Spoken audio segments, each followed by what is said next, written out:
Alors voilà la dernière partie donc de ce cours, de séance 1. Donc il s'agit d'un texte long tiré de l'Antiquité, qui est un texte d'Ovide. Alors peut-être qu'en 6e vous avez eu l'occasion de lire des Métamorphoses, donc ça en fait partie. Donc je vous lis. Pygmalion, un habitant de Chypre, outré par la conduite de Propétide, vivait célibataire. Donc les Propétides c'étaient des femmes. Doué d'un grand talent, il avait façonné en ivoire la statue d'une jeune fille très belle, si réussie qu'elle paraissait vivante. Le sculpteur en tomba amoureux et il se mit à la traiter comme une personne de chair et d'os. À l'occasion de la fête de Vénus, il avait pieusement imploré des dieux pour obtenir une épouse semblable à sa statue. Vénus, compréhensive, lui envoie un présage favorable qui se confirme bientôt. Rentré chez lui, Pygmalion voit sa statue s'animer sous ses caresses et se transformer en une jeune fille à qui il peut s'unir amoureusement. De cette union bénie par Vénus naquit une petite fille Paphos qui laissa son nom à une ville de Chypre. Alors ça c'était le résumé de cette histoire. Maintenant je vais vous lire le texte, donc la traduction du latin. Pygmalion, pour les avoir vus mener une existence vouée au crime, plein d'horreur pour les vices que la nature a prodigalement départis à la femme, vivait sans épouse, célibataire, et se passa longtemps d'une compagne partageant sa couche. Cependant, avec un art et un succès merveilleux, il sculpta dans l'ivoire à la blancheur de neige un corps auquel il donna une beauté qu'aucune femme ne peut tenir de la nature. Et il conçut de l'amour pour son œuvre. Elle avait toute l'apparence d'une véritable vierge que l'on eût crue vivante, et si la pudeur ne l'en empêchait désireuse de se mouvoir, tant l'art se dissimule grâce à son art même, Pygmalion s'émerveille, et son cœur s'enflamme pour ce simulacre de corps. Souvent, il palpe des mains son œuvre pour se rendre compte si c'est de la chair ou si c'est de l'ivoire. Et il ne s'avoue pas encore que c'est de l'ivoire. Il lui donne des baisers, et il s'imagine qu'ils lui sont rendus.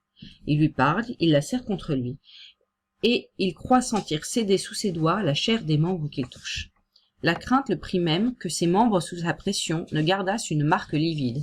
Tantôt il prodigue les caresses, tantôt il lui apporte les présents qui sont bienvenus des jeunes filles, des coquillages, des cailloux polis, des petits oiseaux et des fleurs de mille couleurs, des lys, des balles peintes et des larmes tombées de l'arbre des Héliades.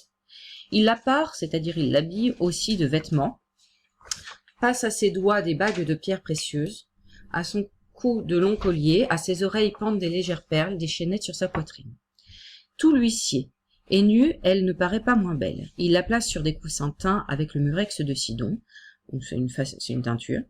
Il lui décerne le nom de compagne de sa couche, et il fait reposer son cou incliné sur un molle amas de plumes, comme si le contact devait lui en être sensible. Le jour de la fête de Vénus, tout Chypre célébrait en foule, était venu. Les génisses au cou de neige, l'arc de leurs cornes tout revêtu d'or, étaient tombés sous le couteau, et l'on s'enfumait à cette occasion. Pygmalion, les rites accomplis, se tint debout devant les autels et d'un ton craintif. « S'il est vrai, ô Dieu, que vous pouvez tout accorder, je forme le vœu que mon épouse soit, et comme il n'ose dire la Vierge d'Ivoire, semblable à la Vierge d'Ivoire, dit-il. » Vénus, qui assistait en personne resplendissante d'or aux fêtes données en son honneur, comprit ce que voulait dire ce souhait, et présage de l'amitié de la déesse. La femme, 3 fois, se raviva, et une langue de feu en jaillit dans l'air. Rentré chez lui, Pygmalion se rend auprès de sa statue de jeune fille, et se penchant sur le lit, il lui donna des baisers. Il lui sembla que sa chair devenait tiède. Il approche de nouveau sa bouche de ses mains, il tâte aussi la poitrine. Au toucher, l'ivoire s'amollit, et perdant sa dureté, il s'enfonce sous les doigts, et cède, comme la cire de l'hymette redevint molle au soleil, et prend docilement sous le pouce qui la travaille toutes les formes, d'autant plus propres à l'usage qu'on use davantage d'elle. Frappé de stupeur, plein d'une joie mêlée d'appréhension, et craignant de se tromper, l'amant palpe de nouveau la main, et repalpe encore l'objet de ses vœux. C'est un corps vivant. Les veines battent au contact du pouce. Alors le héros de Paphos, en paroles débordantes de reconnaissance, rend grâce à Vénus, et il presse enfin de sa bouche une bouche qui n'est pas trompeuse. La Vierge sentit les baisers qu'il lui donnait, et elle rougit. Et levant un regard timide vers la lumière en même temps que le ciel, elle vit celui qu'il aimait. À leur union, qui est son ouvrage, Vénus est présente. Et quand pour la 9e fois le croissant de la lune se referma sur son disque plein, la jeune femme mit au monde Paphos, de laquelle l'île tient son nom. Les Métamorphoses d'Ovide, 8 après Jésus-Christ, donc 1er siècle après Jésus-Christ, livre 10, fable 6. Alors, texte assez long. Pourquoi Pygmalion éprouve-t-il le besoin de sculpter un corps féminin? Eh bien, on va regarder par rapport au début du texte. Mais en fait, c'est parce que il ne cautionne pas les agissements des femmes qui sont autour de lui.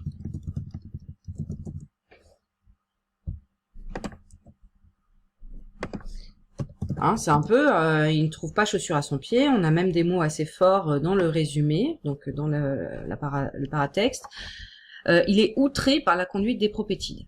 Donc, il trouve, il me semble à un moment donné, qu'il parle de vices, qu'il considère que les femmes se conduisent mal, qu'elles sont pleines de vices, qu'elles ne font pas comme il l'entend. Voilà. Donc, il va sculpter une statue, un corps féminin. Alors, surligne dans le texte toutes les qualités de Galatée. Donc, Pygmalion, nanana, blancheur de neige, hein, beauté qu'aucune femme ne peut tenir de la nature, véritable vierge, vivante. Alors moi, c'est ce qui m'intéresse le plus, cette partie-là. Alors après, il y aura bien entendu toute sa beauté, il va parler de son corps, voilà. Mais moi, je vais m'attarder là-dessus parce que c'est ce qui m'intéresse le plus. Il faut voir que ça, c'est une représentation antique du corps de la femme. C'est-à-dire, on parle d'une blancheur extrême parce que en fait, le fait d'être mat de peau ou d'être tout simplement bronzé consistait ça correspondait aux femmes qui étaient plutôt dans les champs, ou qui étaient à l'extérieur, ou les esclaves, etc. Donc pour montrer qu'on était d'une caste supérieure, il fallait avoir la peau la plus blanche possible, ce qui montrait que finalement on était chez nous et qu'on n'avait rien à faire parce qu'on n'était pas au soleil, par exemple. Alors, il aime aussi une beauté qu'aucune femme ne peut tenir de la nature, c'est-à-dire qu'il considère que c'est une beauté artificielle. Et après, moi, ce qui me choque et ce qui me trouble, mais parce qu'aujourd'hui je suis au XXIe siècle, c'est que pour lui, comble de la beauté, elle ressemble à une vierge. Voilà, la virginité étant signe de beauté, et puis surtout d'accomplissement idéal. Donc voilà, ici on fait apparaître l'apparence d'une véritable vierge. Donc c'est un motif pour lequel on peut plus aimer cette Galatée. Alors je descends. Et je vais voir les questions suivantes. Pourquoi Pygmalion accepte-t-il de vivre avec Galatée? Eh bien, on va avoir cette idée que Galatée correspond à son désir de la femme, hein, son désir de la femme, mais particulièrement du corps de la femme. Il va la rendre vivante, et au moment où il la rend vivante, c'est assez étonnant. On sent que derrière, il y a vraiment une idée que il aime les femmes qui ne parlent pas. Donc il a demandé à Vénus de l'aider. Vénus, bon ben, elle aime bien aider les hommes. Il l'embrasse. Et petit à petit, il sent qu'elle se réchauffe et il commence à la tâter, à tâter la poitrine. Donc c'est un acte très sensuel qui se passe ici. Et puis en fait, il continue à l'embrasser. Il nous est pas dit que Galatée est d'accord. On dit que elle le regarde, qu'elle le voit, elle sentit les baisers qu'il lui donnait, qu'elle rougit, qu'elle le regarde, elle vit celui qui l'aimait, mais on nous dit pas qu'elle l'aime. Alors il est vrai qu'elle est humaine depuis quelques instants, mais en tout cas, ici, c'est pas pour rien qu'Ovide fait tout naître par les mains de Pygmalion. On ne demande pas vraiment son avis à la femme. La Vierge sentit les baisers qu'il lui donnait, elle rougit, elle regarde, voilà, et elle se laisse faire. Donc moi, j'apparente presque ça à une scène de viol. Alors je suis pas là pour vous dire que je suis féministe, etc. C'est pas le sujet, mais c'est en tout cas ce qui est vraiment dit dans le texte. Hein. On est sous l'Antiquité, on ne donne pas le choix à cette femme. Elle a été fabriquée et elle se laisse faire. Elle ne parle pas. Ça ne l'intéresse pas, Pygmalion, une femme qui parle. Il veut une femme qui a assouvi ses désirs et qui soit sur sa couche, donc qui soit sur son lit quand il en a besoin. C'est quand même assez fort, mais je suis pas sûre que vous l'aviez vu au premier regard. Alors, dernière chose, moi, qui m'a fait sourire et qui a fait sourire les troisième deux quand on en a parlé, il faut bien regarder le rôle de Vénus. Donc Vénus, elle a donné la vie à Galatée, mais il est quand même dit que à leur union, qui est son ouvrage, Vénus est présente. Ce qui laisse entendre qu'en fait, Vénus assiste à au moment, à l'intimité, en fait, entre Galatée et Pygmalion, et donc il y a une forme de voyeurisme ici. C'est intéressant d'en parler, parce que je veux vous montrer qu'un texte, j'en parlerai pas forcément au sixième, mais bien sûr en troisième, vous avez la possibilité de comprendre, et que les textes qui ont l'air assez simples, bah, finalement, ils ont quelquefois des lectures qui sont assez intéressantes. Voilà. Donc Vénus, c'est une voyeuse, vous l'avez appris ici.